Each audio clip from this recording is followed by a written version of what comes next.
آج کا بولتا کالم پاکستان کے معروف کالم نگار اشرف شریف کا ماحولیاتی خرابی شہر کہاں جائیں گے۔ پرندہ ہونے کی ایک آسانی ہے کہ جہاں ماحول رہنے کے قابل نہ ہو وہاں سے ہجرت کر جاؤ۔ ایک مسکن کی بات ہے، وہ کسی پہاڑ کی گھاٹی، ندی کی قربت، جنگل کے کونے اور ویرانے میں کھڑے کیکر پر بنایا جا سکتا ہے۔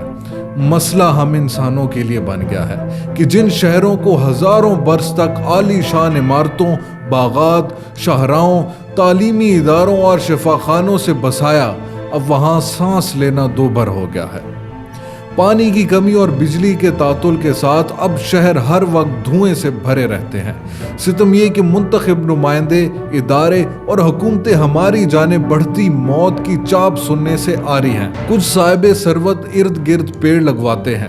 سرکاری افسروں نے ورنہ شجرکاری کو ایک منافع بخش کام بنا لیا ہے۔ ہر سال اپنے لوگوں سے من چاہے نرخوں پر پودے خریدتے ہیں۔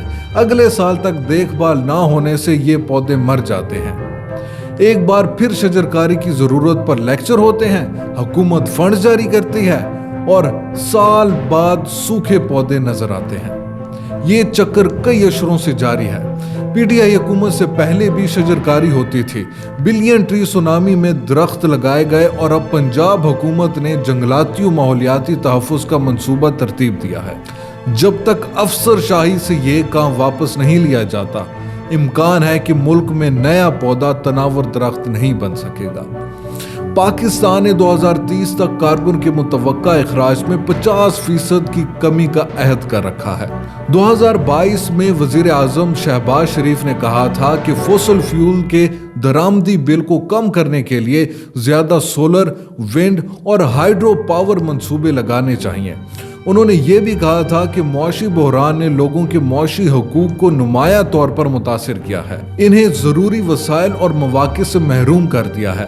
پی ڈی ایم حکومت نے سولر پاور کے گھریلو یونٹس کے لیے مالیاتی مدد کا اعلان کیا تھا۔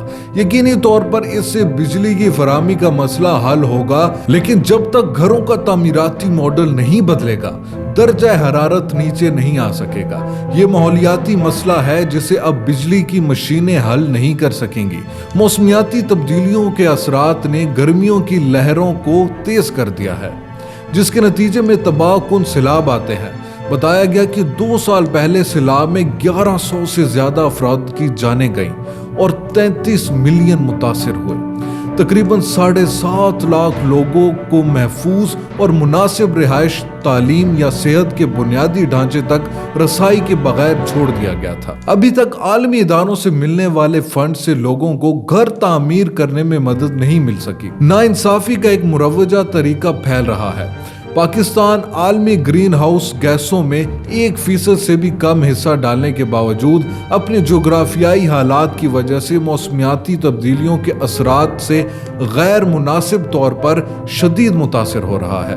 اگرچہ موسمیاتی تبدیلیوں کے اثرات خطے کے لحاظ سے بہت زیادہ ہیں، لیکن یہ کہا جا سکتا ہے کہ درجہ حرارت بڑھ رہا ہے اور ماحولیاتی آفات وقت کے ساتھ بڑھیں گی۔ یہ تبدیلیاں متوقع ماحولیاتی عمل اور انسانی سرگرمیوں میں خلل ڈالیں گی۔ کرۂ ارض کے مختلف خطوں اور وقت کے مختلف حصوں میں افراتفری اور متواتر تغیرات دیکھے گئے ہیں۔ مئی 2022 میں پاکستان اور بھارت میں شدید گرمی کی لہر ریکارڈ کی گئی۔ درجہ حرارت 51 ڈگری سینٹی گریڈ تک پہنچ گیا۔ ماحولیاتی تبدیلی ایسی ہیٹ ویوز کا امکان 100 گنا زیادہ کر دیتی ہے۔ موسمیاتی تبدیلی کی وجہ سے گرمی کی لہروں کے ہر 3 سال بعد آنے کی توقع ہے۔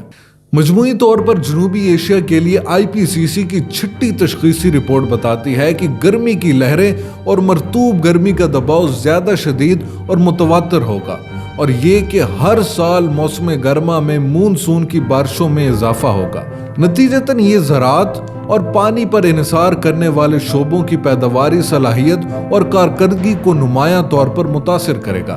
نیشنل انسٹی ٹیوٹ آف اوشانوگرافی پاکستان کے مطابق 1856 سے سن 2000 کے دوران کراچی کے ساحل کے ساتھ سطح سمندر میں اضافے کا تخمینہ 1.1 ملی میٹر فی سال لگایا گیا ہے۔